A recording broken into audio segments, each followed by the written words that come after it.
Chapter हमारा है nutrition and weight management. और हमारे आज के सेशन का टॉपिक है न्यूट्रिशन एंड हाइड्रेशन। किसके लिए? For active adults. Active adults कौन है? वो लोग जो किसी भी तरह का कंपेटिटिव स्पोर्ट्स खेलते हैं या स्पोर्ट्समैन बोल सकते हैं। तो सबसे पहले टॉपिक है हमारा इसमें कार्बोहाइड्रेट इन स्पोर्ट्स, यानी कि कार्ब्स का क्या रोल है स्पोर्ट्स में, या कार्ब्स को किस तरह से इस्तेमाल करते हैं किसमें? कंपेटिटिव स्पोर्ट्स में। इसमें एक वीक का सैंपल प्लान है। एक वीक का सैंपल प्लान कैसे? जैसे सपोज अगर इवेंट है संडे को, तो उससे पहले मंडे से लेकर संडे तक का किस तरह से कार्ब्स को मतलब लोड कर सकते हैं या कार्ब्स किस तरह से लेना चाहिए। तो इसमें सबसे पहले है डे 1 से लेकर डे 3 तक का। डे 1 कौन सा हो गया? आप मंडे से स्टार्ट कर लीजिए। For example Monday day 1, Tuesday day 2 और वेडनेसडे डे 3। यानी कि पहले 3 दिन जो कार्ब्स होगा वो कितना होगा? वो मॉडरेट कार्ब्स होगा। मॉडरेट कार्ब्स डाइट होगी, जिसमें क्या है वो लगभग 50% तक का टोटल कैलोरी का 50% तक का किससे ले सकते हैं? सिर्फ कार्बोहाइड्रेट से। फॉर एग्जांपल अगर वो उस दिन 2000 कैलोरी के आसपास ले रहे हैं डेली का, तो लगभग 1500 50% कितना आया इसका? 50% आया इसका 1000 कैलोरी। ठीक है, कितना? 50% कितना आया? 1000 कैलोरी। किससे लेंगे? सिर्फ और सिर्फ कार्बोहाइड्रेट से। कौन से दिन? पहले 3 दिन। आगे डे 4, डे 5 और डे 6, यहां पर वो कार्बोहाइड्रेट की कैलोरी को कितना परसेंट तक ले जा सकते हैं? 50% से लेकर 80% तक का। पहले 3 दिन 50%, अगले 3 दिन कितना? 80%। फॉर एग्जाम्पल अगर वो 2000 कैलोरी दिन का ले रहे हैं यहां पर, हालांकि वो कैलोरी ज्यादा होगी, लेकिन एग्जाम्पल के लिए सिर्फ एक नंबर्स के लिए, तो 80% कितना हो गया? लगभग 1600 कैलोरी किससे लेंगे? सिर्फ और सिर्फ कार्बोहाइड्रेट से। कौन कौन से दिन? चौथे दिन, पांचवें दिन और छठे दिन।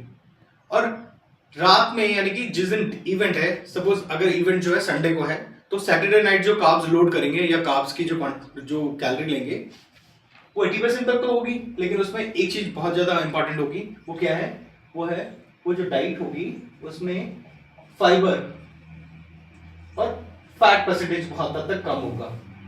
क्यों? क्योंकि फाइबर और फैट जो है वो क्या करते हैं? वो डाइजेशन प्रोसेस में और डाइजेशन और अब्जॉर्प्शन प्रोसेस में क्या करते हैं? वो डिले करते हैं, यानी कि काफी टाइम लगाते हैं किसमें? मेटाबोलाइज होने में या एब्जॉर्ब होने में। कहां तक का? ब्लड स्ट्रीम तक का।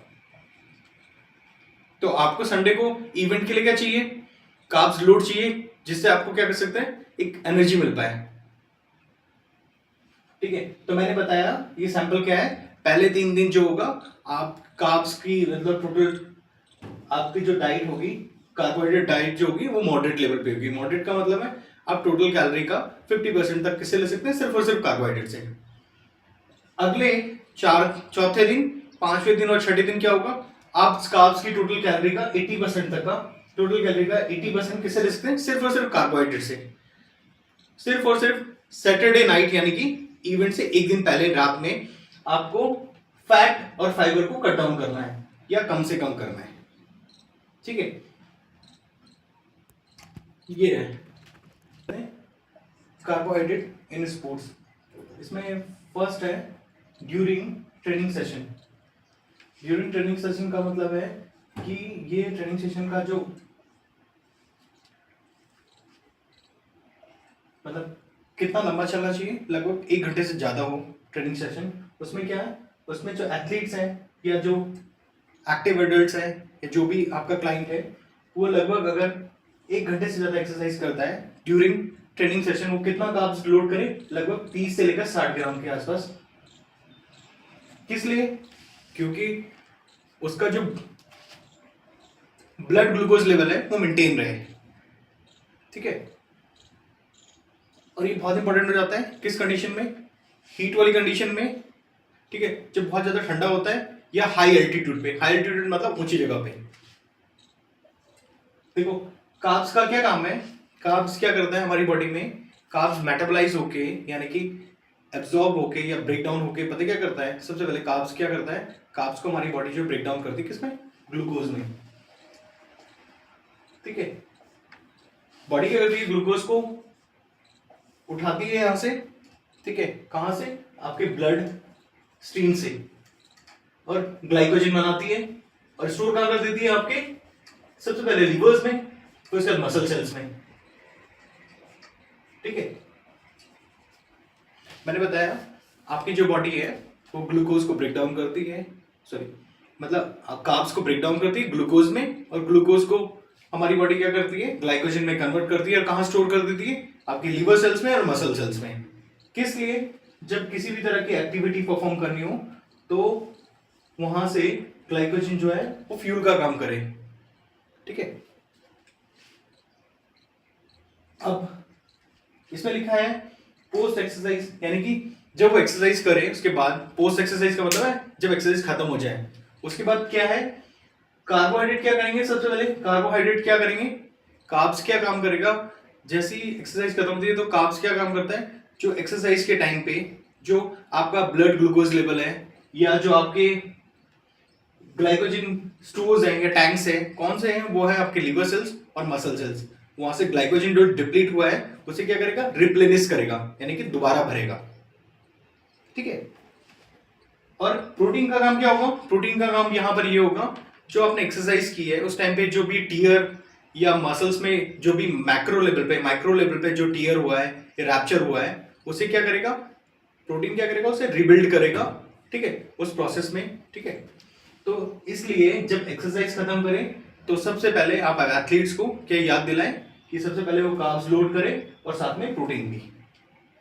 कार्ब्स क्या करेगा, कार्ब्स जो ग्लाइकोजन डिप्लीट हुआ है आपकी बॉडी से उसे टैंक्स को फिर दोबारा फिल अप करेगी बॉडी, और साथ में प्रोटीन क्या करेगा, प्रोटीन का काम है रिबिल्ड और रिपेयर का, किसको, मसल टिश्यूज को। पीछे हमने पढ़ा था कार्ब्स इन स्पोर्ट्स, ठीक है। अब आगे है प्रोटीन, ठीक है। प्रोटीन का काम क्या है, प्रोटीन का काम है मसल्स को रिपेयर और रिबिल्ड करना, साथ में प्रोटीन सिंथेसिस करना, यानी कि प्रोटीन को जमा करना, कहां पर, मसल्स में। तो एथलीट्स के लिए बहुत इंपॉर्टेंट हो जाता है जब वो एक्सरसाइज खत्म करता है तो प्रोटीन को कंज्यूम करना, ठीक है। बहुत सारी स्टडीज ऐसी है जो काफी हद तक सपोर्ट करती है कि प्रोटीन इंटेक जो है, एक्सरसाइज के बाद प्रोटीन इंटेक और ओवरऑल प्रोटीन इंटेक जो है वो काफी हद तक मसल मास और स्ट्रेंथ और एंड्योरेंस को काफी हद तक सपोर्ट करता है, आपकी बोन हेल्थ को काफी हद तक इंप्रूव करता है, ठीक है।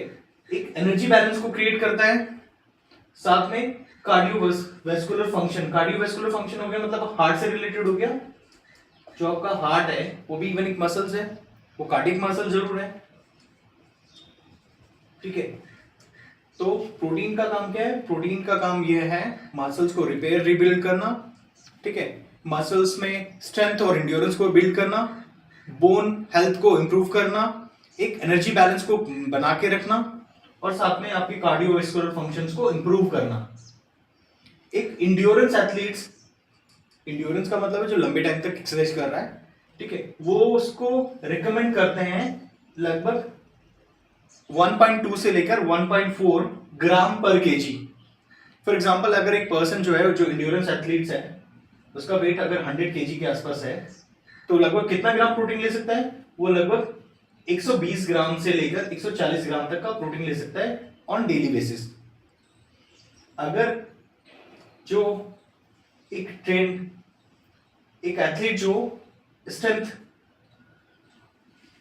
ट्रेनिंग करता है, ठीक है, वो एथलीट्स कितना प्रोटीन कंज्यूम कर सकता है ऑन डेली बेसिस, वो जा सकता है 1.6 से लेकर 1.7 ग्राम इनटू बॉडी वेट इन केजी, यानी कि लगभग अगर वो 100 किलो का पर्सन है, ठीक है, जो स्ट्रेंथ ट्रेन्ड एथलीट्स है, तो वो लगभग कितना ले सकता है डेली बेसिस पे प्रोटीन, वो लगभग ले सकता है 160 से 170 ग्राम के आसपास प्रोटीन ऑन डेली बेसिस। तो देख लेते हैं आज क्या है हमारे पास। सबसे पहले है ग्लाइसेमिक इंडेक्स। बहुत सारे लोग बात करते हैं ना जीआई क्या होता है, high GI, low GI, mid GI. तो ग्लाइसेमिक इंडेक्स क्या होता है, हमारी बॉडी जो है वो कार्बोहाइड्रेट को ब्लड शुगर में कन्वर्ट करती है या मेटाबोलाइज कराती है, ठीक है, उसका क्या होता है, एक डिफरेंट रेट होता है। डिफरेंट रेट का मतलब है कोई फूड बहुत जल्दी क्या करते हैं, बहुत जल्दी ब्लड शुगर को रेज करता है, बहुत सारा फूड ऐसे जो थोड़ा टाइम लगाता है, और बहुत सारा फूड ऐसा है सिर्फ और सिर्फ कार्बोहाइड्रेट में जो बहुत ज्यादा टाइम लगाता है। ठीक है, वो फूड जो यानी कि कार्बोहाइड्रेट में वो फूड जो ब्लड ग्लूकोज में कन्वर्ट होने में काफी कम टाइम लगाता है, उसे क्या बोलते हैं, उसे बोलते हैं हाई जीआई फूड, यानी कि हाई ग्लाइसेमिक इंडेक्स फूड। वो फूड जो हमारी बॉडी कार्बोहाइड्रेट को कन्वर्ट करती है ब्लड शुगर में या ब्लड ग्लूकोज में, और उसमें काफी टाइम लगाती है, उसे बोलते हैं लो जीआई फूड। ठीक है, अब क्या है, इसका जो इंडिकेटर ऑफ स्पीड है, यानी कि कितनी जल्दी हमारी बॉडी जो है वो क्या करती है, कार्बोहाइड्रेट को ट्रांसफॉर्म करती है किसमें, ब्लड शुगर में या ब्लड ग्लूकोज में, उसको हम कहते हैं, उसको बोलते हैं हम ग्लाइसेमिक इंडेक्स।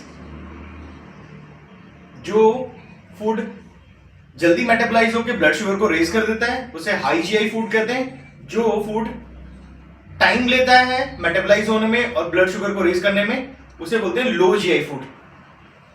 एक चीज बहुत इंपॉर्टेंट है इसमें, ये देखना, ये जीआई जो है वो अप्लाई होता है किस पे, सिर्फ और सिर्फ कार्बोहाइड्रेट पे। वो भी कब, जब सिर्फ और सिर्फ कार्बोहाइड्रेट लिया जाए, यानी कि कॉम्प्लेक्स फूड का पार्ट ना हो। कॉम्प्लेक्स फूड क्या हो गया, कॉम्प्लेक्स फूड जिसमें सारे के सारे मैक्रोन्यूट्रिएंट्स हो, जैसे कि कार्बोहाइड्रेट, फैट और प्रोटीन। ये तब अप्लाई होता है जब सिर्फ और सिर्फ कार्ब्स जो है वो लिया जाए। एक चीज और है, कार्बोहाइड्रेट जो होता है वो बहुत जल्दी ब्लड स्ट्रीम में, मैंने बताया, अगर मेटाबॉलाइज होता है या ब्लड शुगर को रेज करता है उसे हाई जीआई फूड बोलते हैं। और वो बहुत जल्द वो रिकमेंडेड होता है कब, बिल्कुल एक्सरसाइज के बाद में। क्यों, क्योंकि एक्सरसाइज करने के बाद क्या होता है, पोस्ट वर्कआउट में सबसे पहले आपके ग्लाइकोजन टैंक्स जो होते हैं वो क्या होते हैं, डिप्लीट होते हैं। डिप्लीट का मतलब खाली होते हैं, क्योंकि आपने जो वर्कआउट किया है उसको सारी की सारी जो एनर्जी मिलती है वो किससे मिलती है, वो ग्लाइकोजन से मिलती है। और ग्लाइकोजन हमारी बॉडी कहां स्टोर करती है, आपके लीवर और मसल सेल्स में। तो इसलिए वो क्या करा जाता है, वो रिकमेंड किया जाता है वो फूड जो जल्दी से ब्लड शुगर को रेज करे, नंबर 1। दूसरा क्या है, वो इंसुलिन को स्पाइक करता है। इंसुलिन स्पाइक कैसे, कि हमारी बॉडी जैसी ब्लड शुगर रेज होता है हमारी बॉडी में, वैसे क्या होता है, इंसुलिन जो होता है स्पाइक होता है। इंसुलिन का काम क्या होता है, ब्लड शुगर को मैनेज करना। तीसरी चीज क्या है, मैंने बताया था एक्सरसाइज के दौरान क्या होता है, सबसे पहले आपके ग्लाइकोजन टैंक्स जो होते हैं वो क्या होते हैं, डिप्लीट होते हैं। तो जब आप एक्सरसाइज के बाद जैसी कार्बोहाइड्रेट लेते हैं जो ब्लड शुगर को रेज करता है जल्दी से, वो सबसे पहले क्या करता है, वो सबसे पहले ब्लड शुगर को रेज करता है। और ब्लड शुगर को रेज होने के बाद क्या होती है, हमारी बॉडी जो होती है वहां से ब्लड शुगर को मैनेज करती है या उठाती है, और क्या करती है, आपके जो ग्लाइकोजन टैंक्स हैं जो क्या हुए थे एक्सरसाइज के टाइम पे डिप्लीट हुए थे, उनको क्या करती है, रिप्लेनिश करती है। तो 3 चीज बताई मैंने एक्सरसाइज के बाद जो रिकमेंड किया जाता है। सबसे पहले वो फूड जो ब्लड शुगर को रेज करता है बहुत जल्दी से। दूसरा, वो इंसुलिन स्पाइक करता है। तीसरा क्या है, वो जो ग्लाइकोजन टैंक्स जो डिप्लीट होते हैं उन्हें रिप्लेनिश करता है। आगे देख लेते हैं, मैंने अभी सेग्रीगेट किया था वो फूड जो ब्लड शुगर को